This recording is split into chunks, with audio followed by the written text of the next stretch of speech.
Salut à tous et bienvenue sur Antenne Box. Aujourd'hui, on se retrouve pour parler du combat entre Anthony Joshua et Francis Ngannou. Je sais que j'avais dit que j'en parlerais pas forcément, mais j'ai écouté pas mal de choses sur le sujet et ça m'a un peu donné envie d'en discuter parce que j'ai un avis un peu différent de certaines choses et notamment mon avis il est très différent de ce que je ressentais par rapport à Fury contre Ngannou. Donc je trouvais que c'était intéressant d'aborder le sujet. Et surtout, c'est un sujet qui fait beaucoup de bruit, donc c'est quand même toujours intéressant de partager une réflexion là-dessus. Comme je disais à la base, moi, ce qui est très différent en fait dans le rapport à ce combat, c'est que ce combat-là m'agace moins, et même beaucoup moins que quand ils ont annoncé Fury et Ngannou. Et c'est pas du tout le même contexte en fait, parce que pour moi, Fury et Ngannou à l'époque, c'était vraiment un doigt d'honneur à la boxe en fait que faisait Fury, parce que Fury était le champion linéaire. Le champion WBC, donc il était censé normalement défendre sa ceinture. On nous avait vendu un combat contre Usyk qui s'était pas fait, et il va faire un combat d'exhibition contre Francis Ngannou. Donc à ce moment-là, en fait, il défend pas en fait son statut de champion de boxe. Il va boxer pour l'argent contre un mec qui vient du MMA. Donc la logique et le contexte est pas du tout le même. Et à l'époque, c'était hyper énervant de la part de Fury, surtout que Fury était un peu coutumier du fait de nous sortir des dingueries au dernier moment. Et donc voilà, même ses déclarations, elles étaient agaçantes, où en fait, il disait qu'il ferait plus de combats normaux, qu'après, il voulait affronter John Jones, etc. Donc tout le climat qu'il y avait autour de ce combat-là, il était hyper détestable et hyper frustrant pour tous les fans de boxe. Alors que dans l'absolu, celui-là... Joshua dans l'absolu il a pas d'obligation en fait. Joshua il est pas champion linéaire, il est pas champion avec une ceinture, il a fait le taf récemment et surtout ce combat paradoxalement il a des enjeux là où on avait l'impression que Fury et Ngannou il y en avait aucun jusqu'à ce qu'on ait le résultat qui a un peu créé beaucoup de débats, qui a fait beaucoup de bruit et qui a provoqué beaucoup de réflexions autour de la performance d'Ngannou et de la capacité d'un combattant de MMA à être performant en boxe. Donc moi, je continue à penser que Fury a pas pris vraiment assez au sérieux ce combat. Ngannou a fait une super performance, ça on peut pas lui enlever.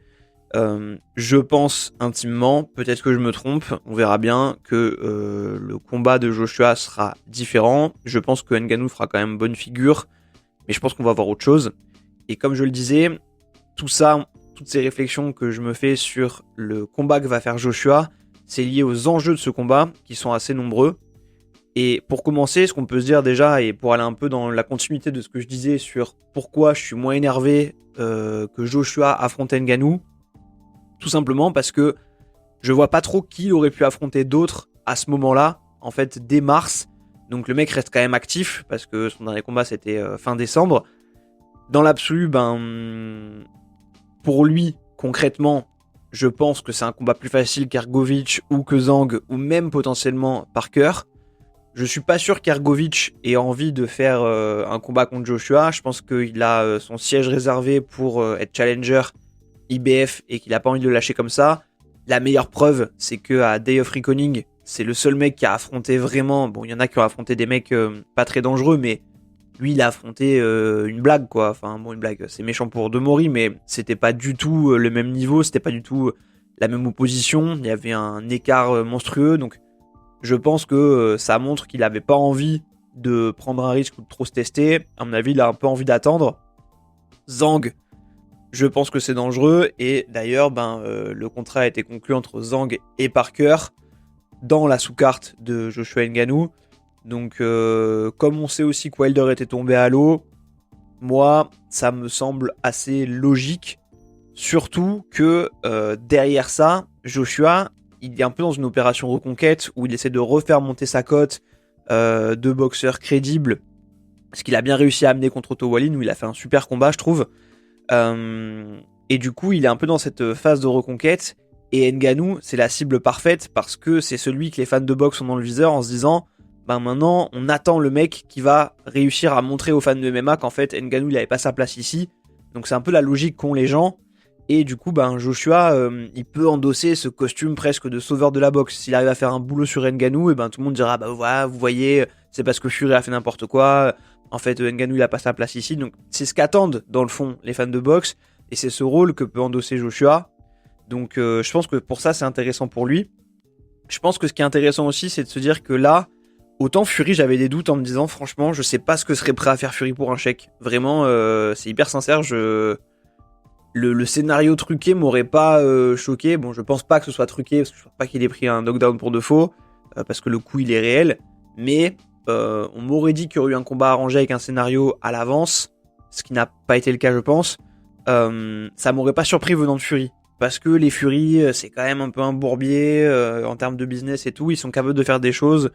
Et Fury, je pense que ouais, il n'est pas aussi attaché à son image. La preuve, il a pas de honte à la brouiller et pas de peur que peut l'être un Joshua. Et là, je pense que dans cette opération reconquête, Joshua, il peut pas se permettre de tricher, il peut pas se permettre d'avoir l'air de galérer, pardon. Et c'est pas son style parce que là, il a envie de montrer qu'il est en mode bulldozer et qu'il va finir sa carrière comme un boulet de canon.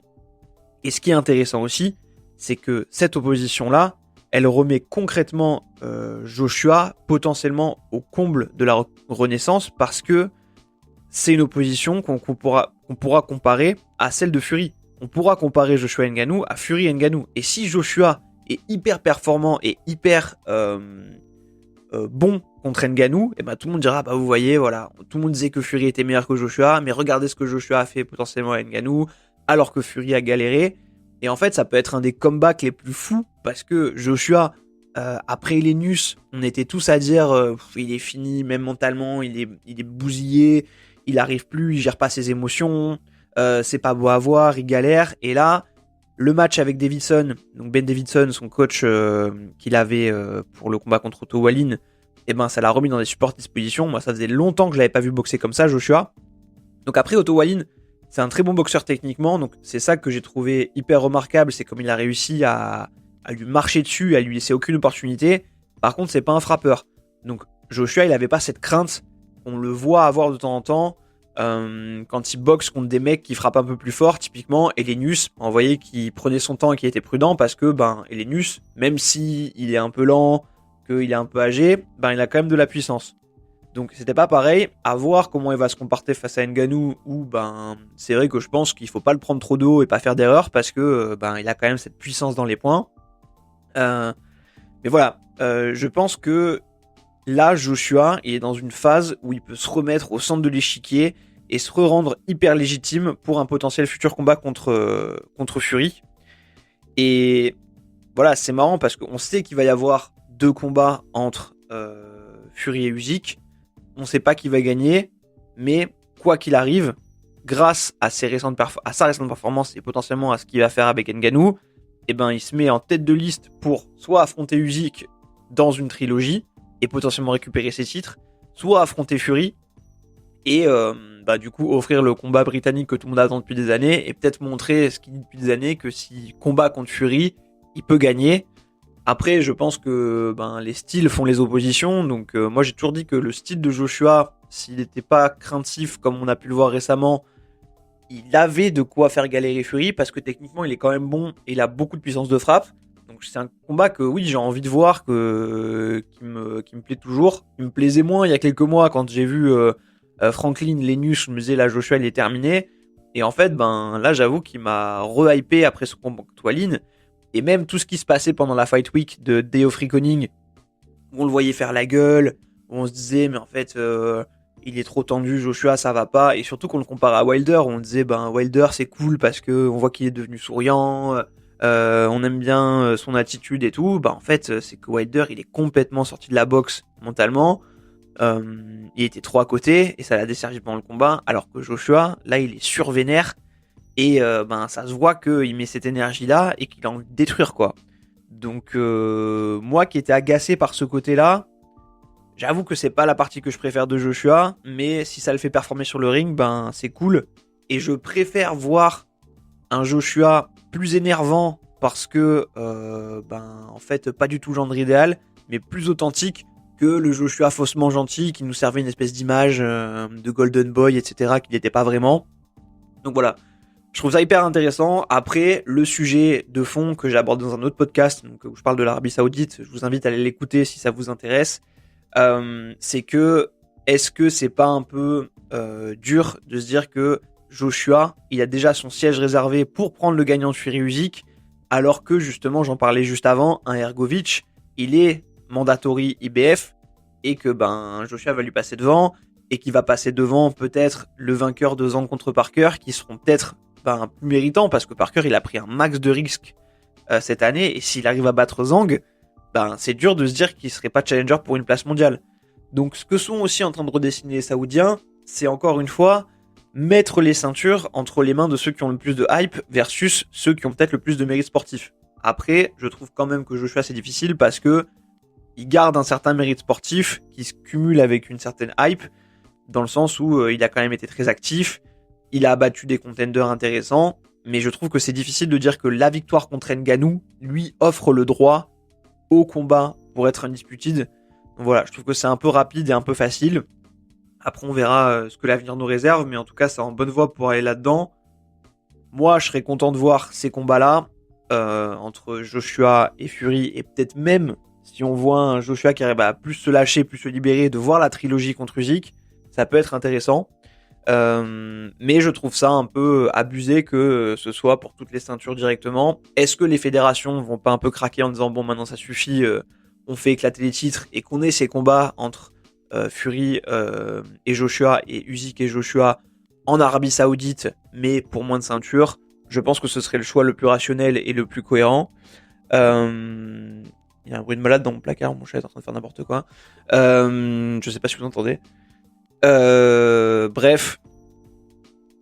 Désolé pour cet aparté, mais c'était hyper perturbant. Donc voilà, comme je disais, moi je suis quand même curieux de voir ça. Je trouve qu'il y a quand même des enjeux derrière ce combat contre Ngannou. Franchement, j'ai regardé avec moins de haine que ce que j'ai regardé Fury contre Ngannou. Et un peu comme j'ai regardé Jake Paul en me disant, un moment... pas que j'ai regardé tous les combats de Jake Paul, mais je suivais de loin en me disant, bon, est-ce qu'il va finir par perdre ce mec, quoi?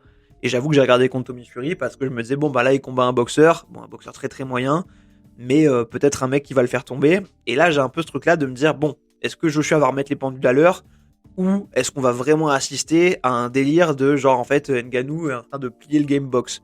Et encore une fois, je pense vraiment que Joshua va pas tricher, je pense vraiment que Joshua arrive préparé, je pense que Joshua va vouloir faire un boulot, donc je pense qu'on va avoir une performance qui sera pas discutable d'un côté comme de l'autre, c'est-à-dire que cette fois, il y aura aucun doute sur ce qui se sera passé pendant le combat, et c'est quelque chose qui me rassure un peu, et donc voilà, je suis curieux de le voir, je pense que Joshua va gagner, parce que là je pense qu'il a trop d'enjeux derrière tout ça, je pense qu'il est revenu dans une bonne dynamique, que Ben Davison l'a mis sur le bon rail. Je pensais vraiment que Fury allait marcher sur Ngannou, je me suis trompé, parce que je pense que j'ai sous-estimé la capacité de Fury à prendre un peu ça de haut, et surtout de Ngannou à sortir une performance comme il a sorti, à être appliqué, et avoir un style de boxe peu orthodoxe qui a mis en difficulté aussi Fury. Donc voilà, je suis curieux de voir ce qui va nous sortir cette fois-là, et curieux de voir ce que Joshua va proposer en face. On aura peut-être l'occasion d'en reparler un peu plus en détail. Là, je voulais faire un peu une overview globale des enjeux et de pourquoi je trouve que ce combat est beaucoup plus intéressant que ne l'était Fury Ngannou. Même si je suis toujours pas fan de l'opposition, j'aurais préféré que Joshua affronte un boxeur. Mais là, ça me dérange moins parce que derrière, on sait vers quoi ça nous mène. Et il y a une certaine logique qu'on peut toujours contester, qu'on peut toujours discuter. Mais ça va dans le sens d'offrir des gros combats. Et donc, c'est difficile de faire la fine bouche là-dessus. Donc, des gros combats derrière. Je parle pas de Joshua Ngannou qui, pour moi, est pas un gros combat, mais qui est une exhibition. Voilà, on va encore dire que je manque de respect à Ngannou, mais bon, j'ai l'habitude. Donc voilà un peu tout ce que je pense de ce combat et de cette opposition. N'hésitez pas à me dire votre avis aussi, si ça vous intéresse d'en parler, si vous allez le suivre, si vous trouvez ça cool. Si ces podcasts vous plaisent, vous pouvez vous abonner à la page, à la chaîne YouTube, liker la vidéo, mettre un commentaire, en parler autour de vous, partager. Voilà, ça donne de la force, ça m'aide à avoir de la visibilité et à faire encore grossir la chaîne. Merci à tous ceux qui m'écoutent et merci à tous ceux qui interagissent avec ces contenus. Je vous dis à très bientôt sur Antenne Box. Portez-vous bien. Salut.